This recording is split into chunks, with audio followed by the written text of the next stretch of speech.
I was trying to get it how I live. I want them dead presidents.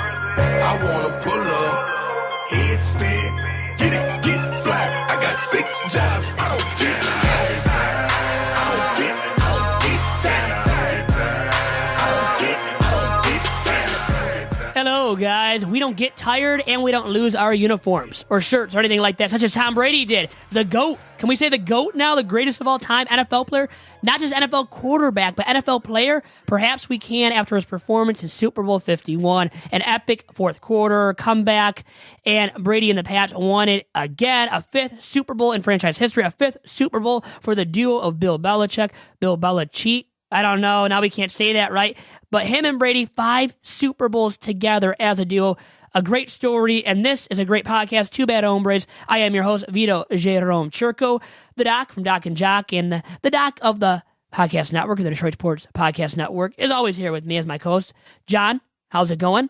Welcome to the weekend, everybody. Looking forward to having this chat with you, Vito. I know we got a lot to talk about regarding Tom Brady, the circumstances during the game, the circumstances after the game, the fallout. We're going to talk a lot about the Super Bowl, obviously, because that is going on, definitely is still on people's mind and things like that. But just start off the podcast for me, talking about my experience watching it. It was one of the first times I laid low, kind of just stayed at home, didn't get caught up in all the hullabaloo, didn't go out to any bars. I kind of enjoyed it up until the game. So for me, I got 2 young daughters and my wife, and we ate a lot of food before the game, so it made it great. But then around 6:30, the kids really wanted my attention quite a bit, so it made it really a little bit challenging for me to watch it and get fully involved in tweeting and watching it. I still was able to, but the kids were really on my leg and wanting to jump around and things like that. So I started, which was good, in that the first half kind of went by very fast. It was very well-paced. But in terms of the overall experience, staying at home with kids is a little bit tough. So I got to get on developing a man cave so that I can kind of hide out and stay away from the kids a little bit during the game. And what my plan is, though, and what I found that I like is stay at home up until the game, 6:30. Then get the hell out and try to find a bar. Or get rid of the kids, right? There you Ship go. the kids out. There's a solution right there. But you wouldn't do that. You're a great father. But you're a great watcher of sports, too, and of the Super Bowl. You watch it every single year. And this year you stayed home. And you had a good time, though. I mean, the game, though, to all you guys, to you, Doc, it was lackluster for me, honestly. It wasn't a great, people will say now this is the greatest Super Bowl maybe, or one of the greatest of all time. It really wasn't, guys. The Patriots were down by how many? A lot of 20-plus points, 25 points. Down significant. And for me, because of that, I don't care about the fourth quarter comeback and the overtime first in Super Bowl history. For me, it wasn't a great Super Bowl. It was good, and it wasn't even close to being the greatest Super Bowl of all time. No, I agree with you 100%. It was fun to watch. It was a great fourth quarter. Atlanta got out to a 28-3 lead, yep. And then New England scored the rest, and they won 34-28 in overtime. It's one of those things, as a sports fan, it's a big day. You watch it. But in terms of comparisons, I'm not going to really get into all that. It was a great game, enjoyable second half, a great comeback by New England. Tom Brady cements himself. And for me, I'm in the camp of those that said, hey, Tom Brady was great already. He didn't need a 5th ring to solidify that this dude was great. His story, the best way I can describe it is, hey, he's a 6th-round pick. He worked his way up, and he told everybody, hey, you discounted me early in my career, and now I'm showing you, hey, through hard work, through sheer effort and intelligence and working hard, look what I've done with myself. Look what I've done with my career. But the bigger news was, after the game, which is really surprising nowadays in the age of cameras, and at the time of this recording, I don't think yet anybody has found Tom Brady's jersey. There were early reports that maybe an equipment manager might have took it and stashed it aside. But how important is that jersey? You put it aside, and if you're Tom Brady, you got to be thinking, oh my goodness, I just put it aside. I'm here in front of all these media members. How is it that it's got stolen and nobody's seen it? With all the cameras that were around, with TMZ, the National Football League cameras, how on earth does his number 12 jersey, the game jersey from Super Bowl 51, get stolen? It's unheard of. It's a big-time conspiracy theory. You steal it? I did not. I wish I would have. I really wish I would have. How much is that jersey worth now? Whoever has it, if it's somebody just like you and I, an average Joe that's trying to sell it now, make a profit off of it, or just keeping it as a keepsake, a jersey that nobody ever will have besides for you. How great would that be to own that jersey right now? And it's not a replica of the game-worn jersey in Super Bowl 51 of Tom Brady. It is the actual game-worn jersey. worth so much money, right? And so many good stories coming from that about how whoever got it, that has it now, how that person, retrieved or was able to get the jersey in his or her possession. Then also hearing about where he or she has it now in their house. I mean, is it like on a mantle or something, maybe in a frame?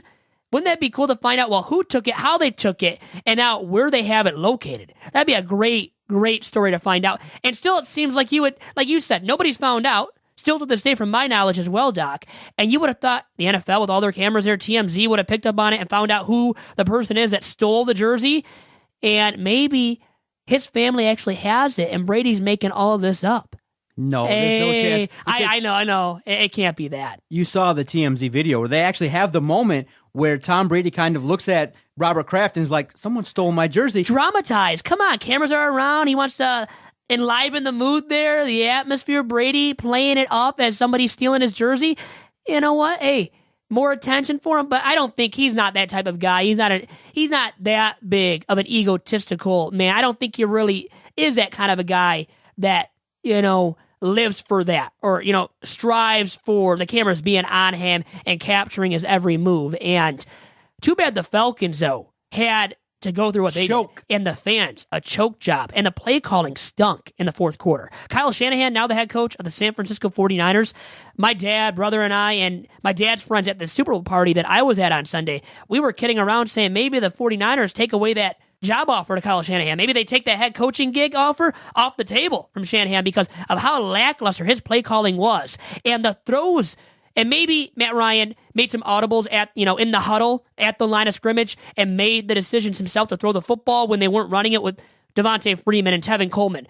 Thing is, if it was on Kyle Shanahan, if it was truly Shanahan that made those calls to throw the football when they were doing so in the fourth quarter with the lead, then man, a lot of the blame, Doc and guys listening, has to be placed upon the shoulders of the head coach now of the San Francisco 49ers. That is the son of Mike Shanahan. And we're talking about Kyle Shanahan. He has to, I think, handle or take upon himself a lot of that blame, the brunt of it. And a source has said that he has admitted to, affecting the game in a negative fashion and causing the Atlanta Falcons, now his former team, to lose or at least to perform so poorly as an offense down the stretch when they were smooth sailing through the first three quarters. Then they got cute or something and try to give the Patriots a knockout punch instead of just running the football and running out the clock. And it cost the Falcons in the end and a big-time choke job. And something the Atlanta Falcons as a franchise, and the dancing man, Arthur Blank, the owner of the Falcons, he was all giddy, all, laughing, smiley, dancing around. And then all of a sudden in the fourth quarter, he was on the sideline with who I perceived to be his wife. They were on the sideline together, and man, he was in a somber mood all of a sudden. And I think everybody watching the game that was an Atlanta Falcons fan watching Super Bowl 51 on Sunday got into a big-time somber mood all of a sudden because of that choke job by the Falcons. And now the question for everybody out there is, and for you, Doc, on this week's Two Bad Hombres podcast is it worse to lose that way, to choke away the lead, to have to go into an overtime and to lose a Super Bowl that way, or to lose 4 straight years in the Super Bowl as the Buffalo Bills did in the 90s? What's worse to do, to endure through as a franchise and then as a fan base of that very franchise, Doc? I think it's one of those things where you got to take the Falcons because it's one game. If you got there 4 straight years and by year 2, 3, 4 you don't win it, my goodness, that would be so torturous. And I give credit to the Bills fans for even sticking with, that's all they got over there in Buffalo. And to endure 4 Super Bowl losses in a row. No, I would take what the Falcons did because, and like you said, in essence, the Falcons weathered the storm. They had the key drive up 28-20. They got the ball, less than 4 minutes left on the 20-yard line. All you got to do is kneel the ball. Run the ball, even at worst if you lose 2 yards. To call pass on second and third down was absolutely the 2 single worst calls offensively that I've ever seen. I tweeted it live when they got the ball, when Julio Jones caught that ball, that great catch that he made. One, I hope that still can live in infamy as a great catch to get the ball, in field goal range. An amazing catch to get 2 feet down. I tweeted out, and you can check my timeline. It was run.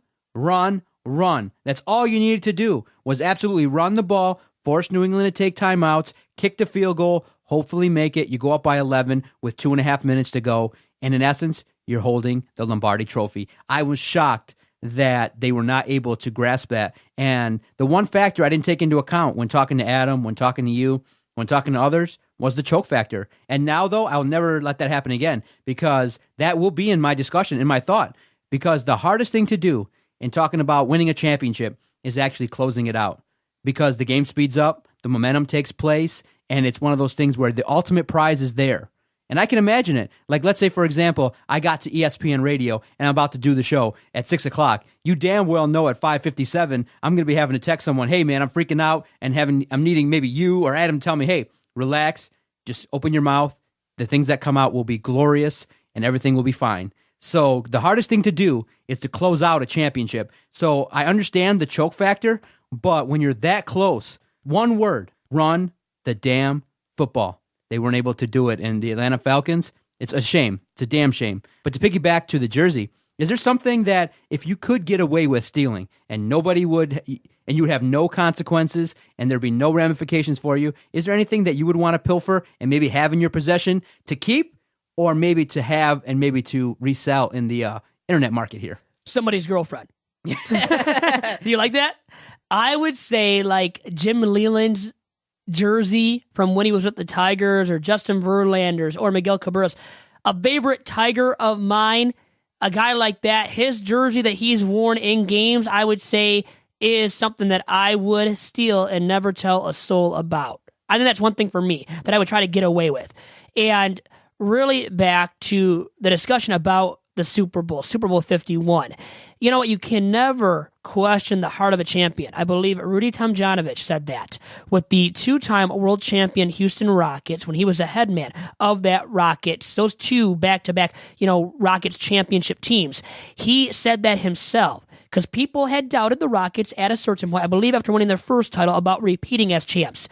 The Patriots now, they can't be slammed for any kind of scandal or controversy or cheating via Deflategate. I think right now it's time to put to rest the discussion about everything related to Spygate, to Deflategate. I think everything regarding all that with the Pats has to be put to bed because they won fair and square. They came from behind, and Brady had a valiant effort, by the way, late in that game in OT to drive the Pats down the field to lead them to a Super Bowl title. And the Patriots now are one of the best franchises, if not the best, in all of the NFL history. I am specifically talking about. And the Falcons, the lonely Falcons without a Super Bowl ring still as a franchise. A team that was long overdue, almost had it, was in their grasp, and they choked it away. But remember, it's not always just about the team choking it away. It's about the team that they're playing against, too. That, kind of allows that team to choke it away. The Patriots did so to the Falcons on Sunday because of Patriots are a Super Bowl caliber squad year in, year out because of the presence of two figures. Their head coach, the hooded assassin, Bill Belichick, and their quarterback, the 5-time Super Bowl champion now, who is from the University of Michigan, Tom Terrific Brady. So for me, it's not only about the Falcons, how they choked away the lead, but about the Patriots' valiant effort to take that lead away from the Falcons and to win in overtime, the first ever overtime in Super Bowl history. Doc, any credibility to that? Listen, all you Michigan fans, I obviously know you have very high regard. Damn near 1,000 people voted in our poll, and it was like 80% picked the New England Patriots. What happened was the Falcons came out with a great game plan to really hurt the New England Patriots. They were able to pressure Tom Brady and things like that. And hey, I seem to recall the almighty greatest quarterback of all time threw a pick six. And there was a great picture of him sitting on the sideline praying, and he fell down trying to tackle the Atlanta defender.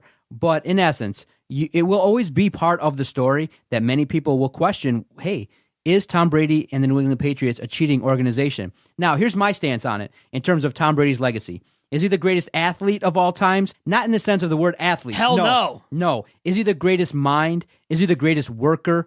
Is he the greatest come-from-behind athlete? You know what I mean?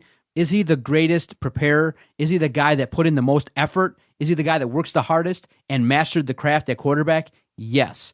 And so that's always a factor. But for those that say he cheated, for me, I say, of course he cheated. But I don't knock him for it because, hey, in essence, when you're a competitor, I'm of the opinion that, hey, if you're not cheating, you're not trying.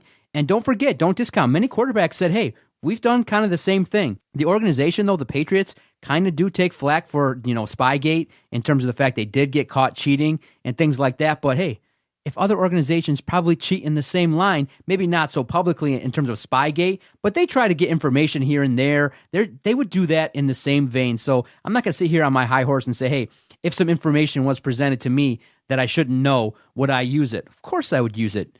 And if you could do it and get away with it and win, no doubt about it. Any NFL franchise would do it, I think, just like the Patriots have now in the past. And it takes something else, talent as well, to get over the hump. You can cheat and be a bad franchise in any professional sports league. Don't you agree with that? It takes some talent, too. It takes a proven winner and the greatest winner of all time in all of, the NFL at least, in Tom Brady. A guy now that you can say is the only quarterback, Doc, in NFL history to win 5 championship rings. He's the greatest QB of all time, no doubt about it. Maybe now Belichick and him are the greatest coach-quarterback duo in all of NFL history as well. Something that maybe can now be said as well about the Brady-Belichick connection. Now, did you, though, Doc, at all give up on the game after the first 3 quarters? Because I kind of did, and a lot of people did. Tell me the truth here. No way. You didn't really? No, I was concerned once Matt Ryan lost the football and got sacked. The strip sack, oh my gosh, when they got that turnover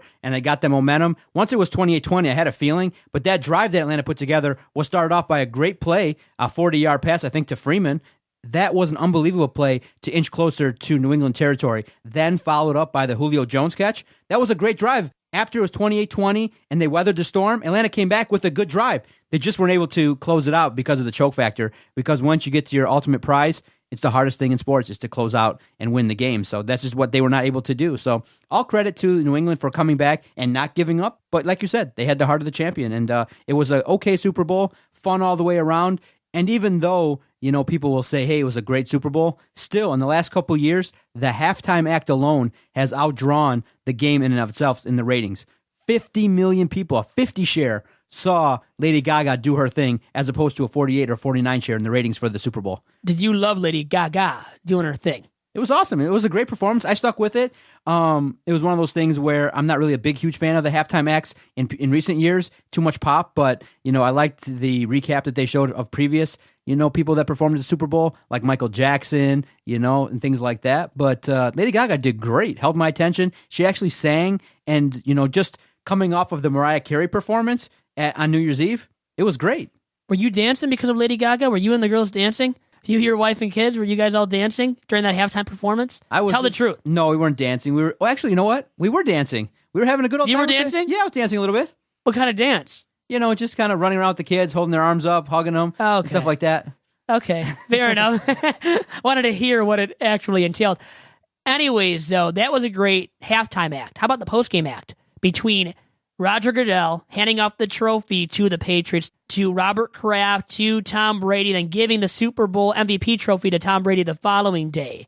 Smart. I mean, that was smart. That was tough for Roger Goodell, wasn't it? And no, he didn't have a great heart going for him or working for him at that point, I think. So part of the allure for the Super Bowl was, so what's going to happen when the trophy presentation takes place? And Tom Brady's like, okay, everyone's kind of excited. The anticipation builds after the game is over. And Roger Goodell kind of does a check, kind of to see where everybody's at, reaches out his hand, and then gets to the platform and then gets booed mightily. Did you like it? I did. It was warranted at this point. Yeah. How he handled the Ray Rice issue, the Deflategate issue, what Goodell should have done to spite the Patriots, to spite Tom Brady, what he should have done is given Brady a deflated football.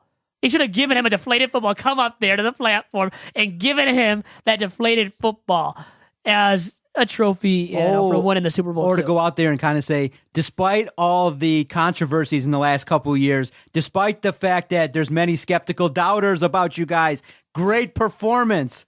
Dude, that would have been a great... No, despite all the cheating that you guys have done to get here. No. Congratulations. No, that's a little bit too overt. I know it would never happen. But that would have been awesome had he reversed it and took control of it. Roger Goodell looked like a weasel because he lost control. He got booed and then he kind of went away and then they let Terry Bradshaw take over. So it wasn't that He good. wasn't in it. He wasn't in it for the duration. Did not want to hang in there because it was too much for him to take. He crumbled there. He did. And then seeing the following day, him having to hand off the Super Bowl MVP trophy to Tom Brady.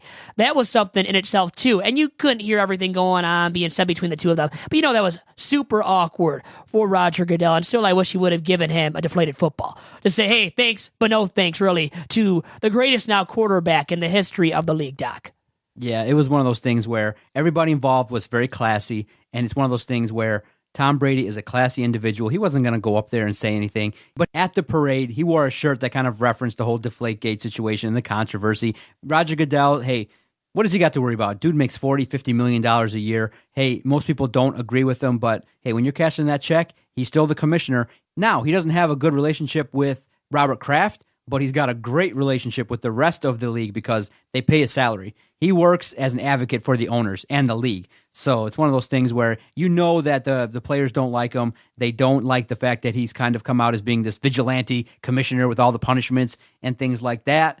But in essence, hey, he's in charge. You got to respect him. He's not doing the best job. He could do a better job, but he handled it probably the best way possible. Make your speech, run out of town. The next day, kind of go out there, give the trophy, and go about your business. The new league year starts in a couple weeks. And now, Deflategate, is it finally put to bed? Can we stop talking about it once and for all? Don't you think we can, Doc, now? Put it to bed. It's done. The Patriots are a great organization. With cheating, without cheating, they just got it all together, and it was a great run for them, and it's still likely to continue. I could see 1 or 2 more Super Bowls for Tom Brady.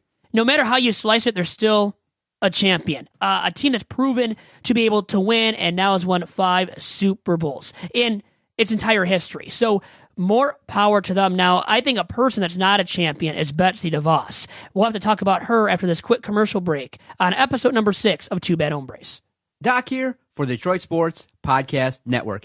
Thank you for your continued support and allowing us to keep the studio lights on, the microphones hot here at the Detroit Sports Podcast Network. If you like what you're listening to, you like the variety of podcasts that you hear, definitely check out our website, DetroitSportsPodcast.com. That's the easiest way to support us. You get all the news from the network. You can check out the work from Vito, myself, all the guys that are putting out great content almost each and every day. And hey, if you're prone to shop online, click through that Amazon banner, go about your business, shop, and then when you're on that Amazon page, just bookmark it. Anytime at all that you make an online purchase, it kicks us back a little something and helps us keep this project going. We've been going strong since 2013, and that's been largely due to the support of our supporters, and we greatly appreciate it. DetroitSportsPodcast.com.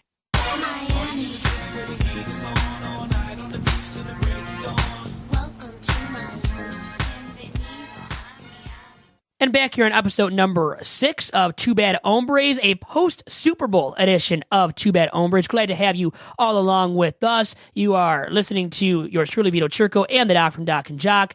Doc, we have some big news to report on this very edition of the podcast.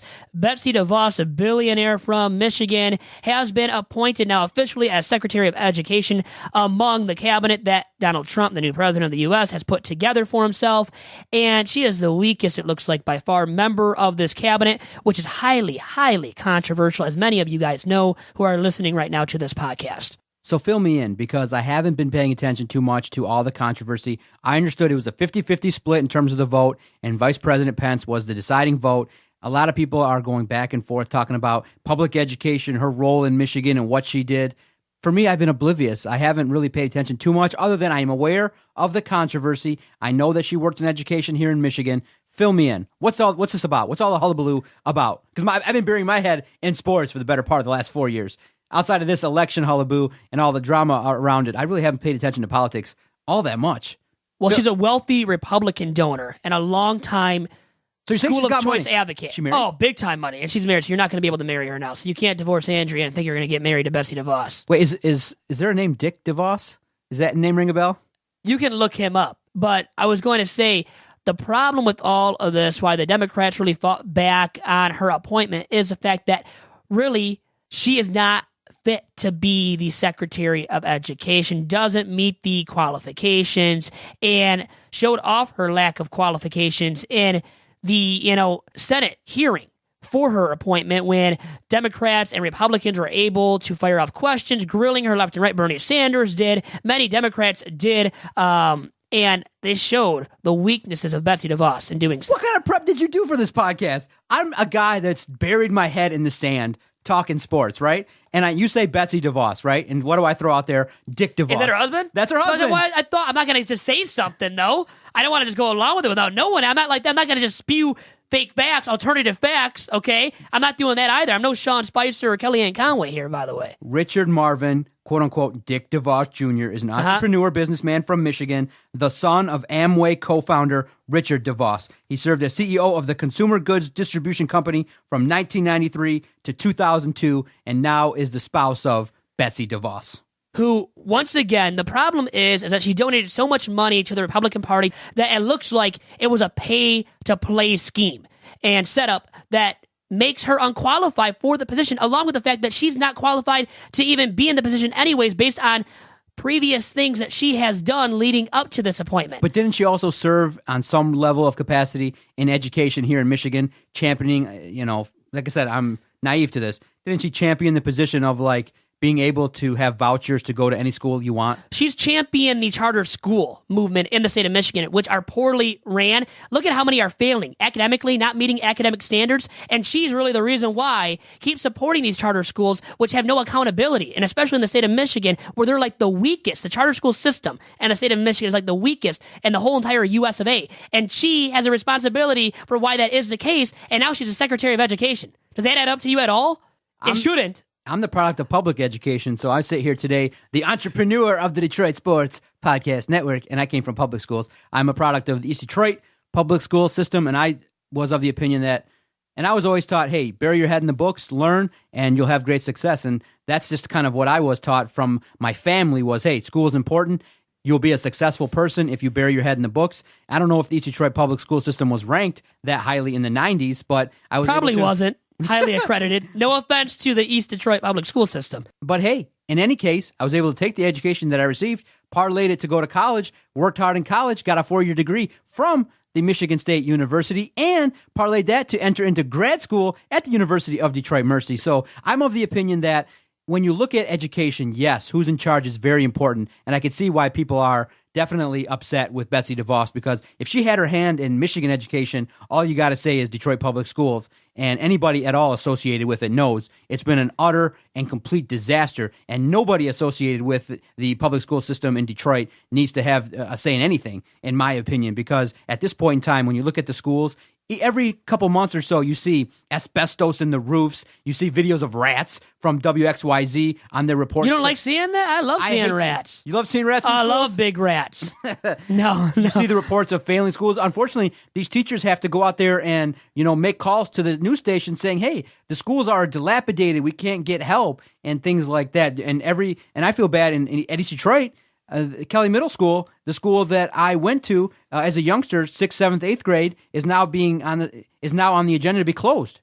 And it's one of those things where the education system definitely has to be looked at. And I probably should spend some more time looking at it and probably take my head out of the sand a little bit. But I love sports so much. But I was always of the opinion. So wait, is that your reason why you advocate Betsy DeVos, because you don't care about the education, or you don't know enough, so you're going to just say that she's all right? All I'm saying is she got appointed. I had no say in it. But my opinion is this. Well, neither did I. Here's my take on it. If you focus on a strong family unit and you put an emphasis on education as parents, as citizens, that's the most important thing. Look at my daughters. What I tell them is, hey, every single day, spend some time doing some of those activity books outside of preschool and the educational process they're going through. My wife serves as an adjunct to the teachers that my kids have right now, and she's helping out with letters and stuff like that. And my kids got great genes because they're my spawn. Because you're brilliant. You're a great businessman. You're more qualified to run the nation than Donald J. Trump. You're probably a better businessman than You know what my overall thinking is, though? Yeah. The less government involvement, the better. Because from what I hear and from what I pay attention to, the government of itself doesn't run properly. They overspend. They don't allocate funds properly.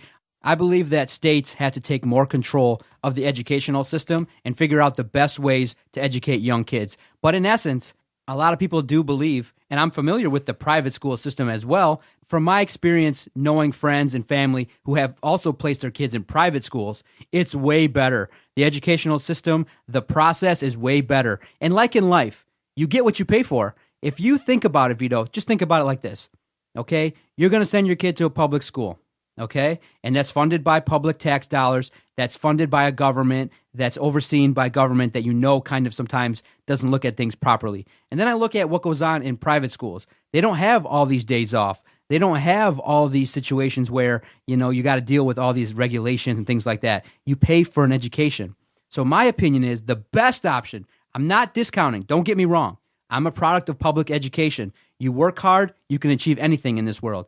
But from what I've seen, if you can work hard as a youngster and get married and save some money, place a little bit of value on education and send your kids to a private school, because it's way better in terms of providing educational opportunities. It puts your kid potentially at a little bit of an advantage over, I think, kids in public schools, in my opinion. It's worth in life, in anything, you get what you pay for, okay? If you want to try and hustle and try and get things on the cheap, you might not get the best service. But if you actually pay some money and you are invested in the process, I'm sure if parents pay for their kids' education, they're going to their events, they're learning about their teachers, they're following up. It's not to say that parents of public school kids do not, care about their kids and that it's a total lost system.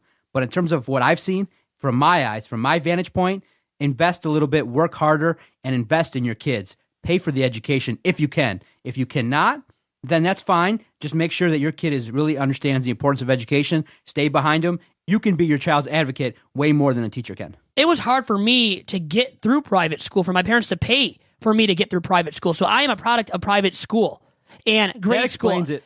Middle school. You can see why I'm so brilliant, why I'm going to be a great businessman, or at least a great person. And really, it's about becoming the great person that you can be and everybody can be as a human being. Wait a minute. Through private school, and you get the education as well. And I think a better education primarily. So you went to private school and middle school? St. Thecla for K through 9, kindergarten through 8th grade, 9 years of school there at St. Thecla in Clinton Township, Michigan. Oh, okay. So you went to private school. Nuns or priests taught you? Had one nun, last nun ever at St. Thecla. So I just made the cut to get a nun in first grade. Sister Teresita, a short lady, I think almost as short as me. If you know me, you know how short I am. So Vito, God help me, did you make it through okay? I made it through all right. The nuns were okay with you? They did all right They with didn't it. call you into the special room for a special education? They never hit me with a ruler, so I was fine. I was a good boy, well behaved. Now, I got in trouble for erasing grades on my report card one time in first grade. That's how much I strive to get all A's. I didn't as a first grader, which I'm ashamed of still to this day. Rewind. What did you do? I was erasing grades on my report card. I thought I could get away with it and nobody would notice. And she caught me and she disciplined me and put me into place, man. She did. Did she bend you over She her didn't knee? bend me over. No. Or anyway, no. It wasn't like that. Never was like that at St. Thecla, but a lovely grade school, middle school. I benefited from it tremendously as a person, academically, and I went to Warren D. LaSalle High School then as well for 9th grade through 12th grade, and then to the University of Detroit Mercy, where you went to school for graduate school.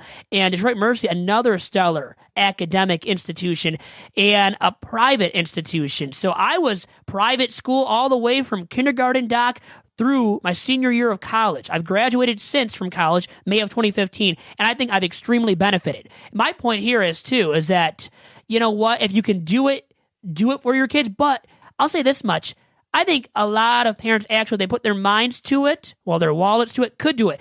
And my point is that my dad and mom didn't make a lot of money. My dad has worked hard, his butt off for the longest time, and he's been self-employed now for a large portion of his life I have a as question. an electrician. Have you ever... He's had to work weekends. He will work weekends, Saturdays, Sundays, and he will work late hours. He will get up early, go to work early, and work late days. Did you ever ask your dad and mom, like, hey, why didn't you guys just kind of save the money and send me to public school? It would have been okay. Did you ever ask that or wonder It would that? not have been okay for me. But no, they could have easily. They chose to send us through to private school all those years. So they were able to come up with the money, and they struggled to pay the money that it costs for tuition. Tuition is sky high now. Like DLSL is $10,000 plus or something.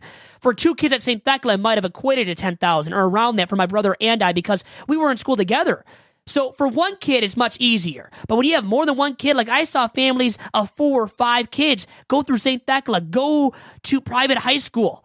I mean, paying all that money for tuition. They did it for their kids to benefit their kids. And I think a lot of kids, including my brother and I, have benefited because of it. And my point here is that Betsy DeVos, she's from privilege. She's wealthy, that wealthy 1% in the country. Has she ever had a struggle? Have her kids ever had a struggle? Do they know what it really is to struggle to pay off loans? Her kids never had to take out any loans, by the way. She admitted that much in the Senate hearing, too, for her appointment to become Secretary of Education. For me, that's a turnoff as well. So for you, okay, obviously people are not happy. Okay, but I want to start getting you and others to think about what's the solution. Okay, so she's in Somebody charge. that knows education, has a prior experience with education. How hard would it have been to pick a person for that cabinet position that has had a true, solid background with education? But Vito, the citizens don't have control of that. They cannot overturn her. So obviously, you can we either can still say complain at on this podcast. At the very basic level, you're not for her. I'm not educated enough about her to understand anything to even make a judgment. But here's what I can tell you as my idea for a solution to the educational problem, okay? I think you got to remember that the government is a product of the people, okay? So if parents are invested in a school system, there are great school systems, okay? So if you're interested, go out there and look at what does Troy Public Schools do, because from what I hear, Troy Public Schools here in Michigan, very close to this office, is ranked very highly. Utica Public Schools are ranked very highly. Look at what they're doing. Look at what's going on there. And what is the factors that are causing those schools to be efficient? You have better facilities. You have teachers that are invested. You have parents probably that are very invested in the school. So at the basic level, what's the solution to improve education? What are the problems with education that you see? I mean, I hear problems of, bad school systems. I hear problems of dilapidated schools that aren't functioning. I hear problems of teachers that aren't supported by their boards and have to pay for, their own supplies and aren't making enough. So at the very basic level, be invested in the community in which you send your school, research the schools in the area, and understand what is out there. That at the basic level, you can complain to the high heavens about everything. But I would say that there are great school systems here in Michigan. Figure out what it is about them that run properly and what is it about those that don't. And I think at the very basic level, school systems that don't run properly, maybe there's corruption, maybe there's situations where people are not doing their jobs at the school level. Oh, yeah, no accountability. No accountability. So you got to find out there at the basic level as a parent, research good schools, understand what makes the school system work properly, be invested, join a parent-teacher group, join a school board, and be part of the solution. You can go out there and complain to the highest heaven that Betsy DeVos is rich, and hey, if you had an opportunity to be from wealth, why would you turn it down? But I would make the charter school system, what she has lobbied for, donated tons, millions towards, I would make that more accountable. She hasn't done anything to make that charter school system more accountable. She's part of the problem with the lackluster charter school system. Okay, so now you're saying that the solution would be to advocate against charter schools. Or heighten the standards that those charter schools have to meet to remain open. She hasn't done that at all. It's about money making for those charter schools. If they're making money, if they're profitable, they're staying open. That's a problem in itself. And she's a lobbyist for that movement with the charter schools. And maybe there's no evidence of her donating money to the Trump campaign, but she's been a lobbyist for the Republican Party. And in essence, that's why she's now in this position, because of all the money she's donated. And it took two Republican senators to come out and not vote for her to lead to what had to happen with Mike Pence being that clear-cut final vote, deciding vote that got her in as Secretary of Education. So, and think about it. My problem is here, too, is that my synopsis of all of this is that she would not have got in if it wasn't for the fact that Republicans purely voted for her because she's a Republican herself, has supported the Republican Party for so long. That's why she got in. Those Republicans that voted for her, do you think each one of them actually thought that she was qualified enough to be the Secretary of Education? I don't think so. And that's a problem right there. Why would you appoint somebody to a cabinet position, a vital position, one of the most vital in the nation, when you know she's not qualified for that very position? And then you do it. From my perspective, they did this, appointing her because of the fact that she has been a huge advocate and lobbyist for the Republican Party. She isn't an educator, has no educating experience. So she's not, you can't call her an education leader. Wouldn't you want an education leader, a proven and experienced educator in the position of Secretary of Education?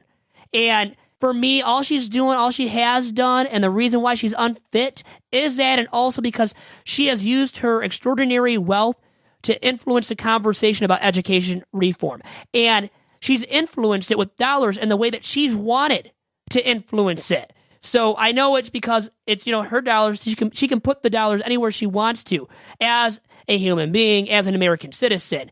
But the thing is, she's trying to get across an agenda. And those agenda pushers that aren't looking out for the good of the entire education system, but only for the good of themselves and or their family or line of business, those people aren't qualified to have cabinet positions. And she is one of those individuals, and those are the points. They are the reasons why she is unfit to be the Secretary of Education and why her appointment is very uncalled for, in my opinion, too, Doc. All right, Vito, I got your take on it. It'll be interesting to see what happens now because, unfortunately, I know people aren't rooting for Donald Trump, but we have to. We have to root for Betsy DeVos. We have to root for the cabinet to do some things. And, hey, you still have a voice. Advocate like you have. You've now kind of shaped my opinions on things. I'll look more into it and maybe look at what's going on. I know that, at the basic level, I've looked at what educational system is around me and my family, and we'll make the best choices that are available, and we'll be heavily invested. So it is what it is, and we'll see how Betsy DeVos, I know you'll be watching, and we'll see how this progresses, if there are more charter schools, if there is going to be more accountability, or if people just say, hey, listen, I'm not going to send my kid to a charter school. I'll just find the best public school out there. Did you get a chance to see Melissa McCarthy on Saturday Night Live? I fell asleep when it hit live. And, nowadays, being a guy that works 6-7 days a week, it's hard to kind of stay up past 11 o'clock. So when it aired, I seen the response on Twitter, and everybody was like, oh, my God, did you see, Melissa McCarthy? She did a spot-on assessment of Spicer. I'm going to play a clip here, and I want to get your take on, Melissa McCarthy, because there was actually a very funny comparison that people made that, Melissa McCarthy doesn't actually look like Spicer, that she looks like somebody else. But take a listen to this clip. It was very funny. It's from CNN. Sure added spice to Press Secretary Sean Spicer. She began by apologizing on behalf of you to me. And that apology is not accepted. a sketch for the ages, tweeted one critic. Might be the best SNL skit ever, raved Glamour magazine. There's talk McCarthy could become a recurring character, though SNL wouldn't comment.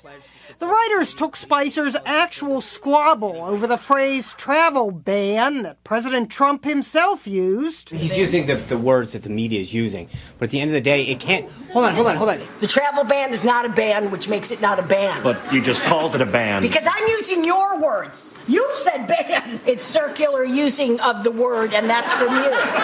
The actual Spicer, who's been known to hold up things, was portrayed using props. Against radical Muslims. Spicer has not been known to weaponize his podium. Are you okay?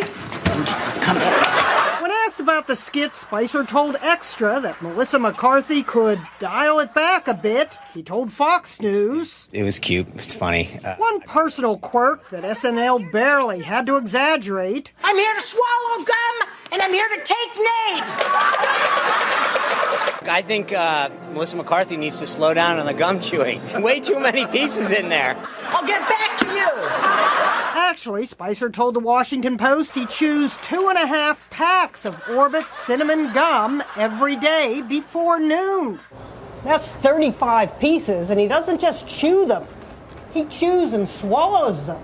And what spokesman wouldn't love to spout off like this? What are you doing? What are you doing? This is soapy water, and I'm washing that filthy lion mouth. Ginimo, CNN, New York. What'd you think? I thought it was very well done. And I've been reading that people believe that was one of the best skits on SNL in a long, long time. And God, the makeup artist or artists that worked on her to make her look like Sean Spicer, my God, spot on, huh? She looked like a Sean Spicer lookalike. And to pull it off, but she brings that feistiness, that she can, bring that temper, that level of passion, and she brought it to that role and nailed it, to say the least, and it led to a lot of laughs for me. It was funny. I know when people look at Donald Trump and he tweets out at Saturday Night Live, it's satire. What it is that comedy is meant to make people laugh, and I know people don't like to be the butt of jokes. It's just my opinion that people like Donald Trump, people like Sean Spicer, when asked about it, should just keep it light. You don't have to worry about it. Comedy is meant to make people laugh. It's meant to keep things lighter. And I know people are getting a little bit serious about it because nobody likes to be the brunt of jokes. Nobody likes that. But I would be flattered if someone kind of went out there and started to imitate me and the like, because that means, hey, you're relevant. If you're being made fun of on Saturday Night Live, it means you're important. It means that people are talking about you. And I'm always of the opinion, I think you've said it too, all press is good press, and even if it's bad press, it's still good press. And Donald Trump, Sean Spicer, maybe are just trying to keep the story alive by commenting on it. I know they're asked about it, but if it was me, I'd take it lightly and be like, that's funny. I watch every week. They do a good job, and it'll be hilarious one day if Donald Trump showed up there when Alec Baldwin was doing it, or if Sean Spicer showed up, it would make television gold. And but these comedians are funny. Melissa McCarthy's a funny comedian. She's hilarious. Yeah. Aziz Ansari, funny comedian. I like comedians. I think they, when they go out there and hone their craft and they can do imitations, it's funny. It's meant to be heightened. But it's funny when they comment on the gum chewing and things like that. But it was funny. I love how she put all those different pieces of gum in her mouth at one point, then spit it out, then put it on the podium. She was hilarious, man. She was spot on. Then how about how she brought out the props to use while she's discussing her points with the media members? That was the best part for me. And just yelling, harassing all these media members like it was no big deal. They didn't even get the chance to really express their, questions to her and get what they want answered. But Sean Spicer has been like that, and now he's being negatively portrayed. Well, because of how Sean Spicer has been. Live with it, bro. Grow up here and, take it with a grain of salt. That's how they should be. Like you said, Donald Trump and him. Take it lightly. Everything that's coming your way is not meant to derail your, to just make you feel horrible or derail anything for you. You gotta just grow up and take it for what it's worth, that they're using humor. It's satire, like you said. And just realize that. Do you watch Saturday Night Live every week? I do. I try to keep up with it, try to watch it every single week. Sometimes I'm out and about, maybe doing something in Royal Oak or another bar, restaurant, maybe at, 11 o'clock on a Saturday night. 11:30 is when SNL starts. But yeah, I'm out at times and watch it the next day, like via YouTube, because SNL has a YouTube feed, and I love catching up. And I had to catch up on this one because, I heard all about it on, from reading online. Then my brother said, you've got to watch this. And my brother doesn't just love all those skits. He thinks a little bit is taken too far, too, because I think at times that some of the portrayals are too realistic and that it's scary how realistic they are in terms of saying, well, it just shows that Trump at times with these skits that, he's unfit to be the president, or that there's some bigger issues to fry and we should be laughing about them. That's what Dominic kind of feels. And for me, they had Steve Bannon. Did you see how they had him portrayed with the skeleton, like it was the guy of, man of death or whatever. With yeah. Oh, yeah. It was pretty funny seeing him portrayed as that. And then Trump got booted from his desk in, the Oval Office to this little kiddie table at one point. And Bannon, he said, Mr. President, when referencing Steve Bannon. That was pretty darn spot on, too. And that was really good. Melissa McCarthy was really good as well. And Spicer, he has a negative character, surrounding him right now. And for Melissa McCarthy to portray him in that fashion, and like I said, to also use that podium, that was another prop. I mean, she brought the podium out and tried to attack the media members in the crowd, asking the questions during that, parody of a press conference. So it was great to see, and one of the best skits I've seen in a long time too. But you know what? Besides the president, you know who else is attacking the media? LeBron James. I think he did more of a disservice this week by calling out that New York Daily News reporter for talking about the Kevin Love trade. He said that article is trash and that person who wrote it is trash. And so you journalists are taking it from all sides. You got radio hosts in town trashing you. You got everybody whenever they talk about it. What did a prominent media member write about after the Super Bowl? A handful of early edition newspapers went out to Florida, I believe from the Washington Post or Boston Globe, and they said that, it said that Atlanta won the game. And a lot of people said that print is dead because early editions have to go out there and they have early deadlines, and it was wrong. So what are people talking about? The media is being dead. The journalistic field is being dead. Donald Trump hates the media. LeBron James is now attacking the media. Y'all media better step it up. Because hey, you better watch out. You're a part of the media, so you're being called out too. Doc, you are as well, not just me here. Actually, I've now categorized myself. I'm an opinionist. Oh, gosh, so you're a bloviator like Skip Bayless and the like. I'm an opinionist because... a bloviator. Yeah, I'm a bloviator. A hot take artist. There you go. There you are. You can label me whatever you want, but I am whatever you say I am. But I think in terms of I'm not a columnist yet. I'm not really... You got to be able to write a little bit, Doc, or write a lot more than you do. I can write. All right, when you have an editor, and me being the editor. Very good. More often than not. Yes, yeah. I take advantage of the resources that are available here at the network. And paying me not enough for all these roles, but I mean, that's one role I actually do for you. But the best part is every week we're able to add 2 roles. Now you're about 15 roles here. My God. Now you're the Oakland University men's basketball beat reporter for the DSP network. I'm the Detroit Mercy men's basketball beat reporter for the Detroit Sports Podcast Network. Roles after role being added to you and I. I'm glad for all of that. And really quick, people are attacking the media. But how about these, LeBron James, other athletes, celebrities, the president, Donald Trump. How about them, like I said, growing a pair and just letting all that go by the wayside? Take it for what it's worth and take it with a grain of salt pretty much, because Instead, Trump is a guy that reportedly, he had this to say about the portrayal of Sean Spicer being portrayed by Melissa McCarthy. This quote reads, "More than being lampooned as a press secretary who makes up facts, it was Spicer's portrayal by a woman that was more problematic in the president's eyes, according to sources close to him.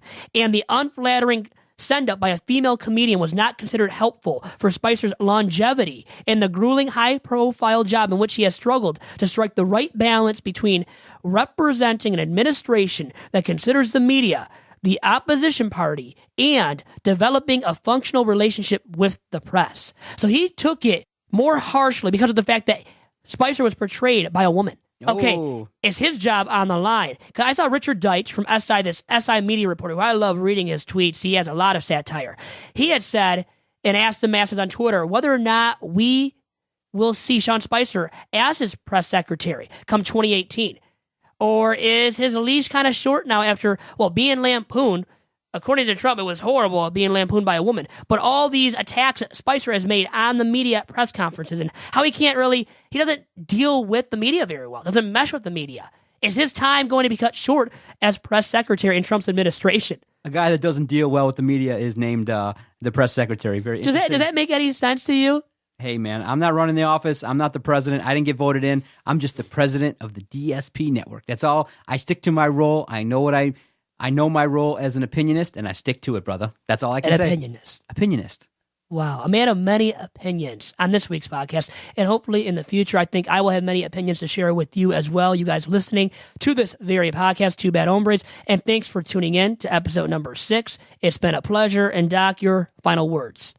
Follow Two Bad Hombres at Two Bad Hombres on Twitter. We're not going anywhere. Vito's green card is in the mail. Good God, it's here. Because I was able to kind of financially contribute to the GOP party and to the Democratic Party. I'm not going to tell you how much because I want to influence everybody. I'm an equal opportunity lobbyist. I want influence from everybody, not just the Democrats, not just the Republicans. I want my way with everybody.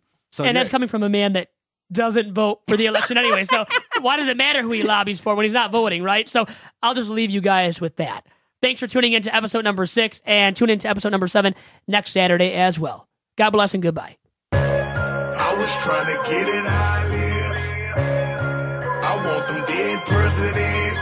I want to pull up, head spin, get it, get fly. I got 6 jobs. I don't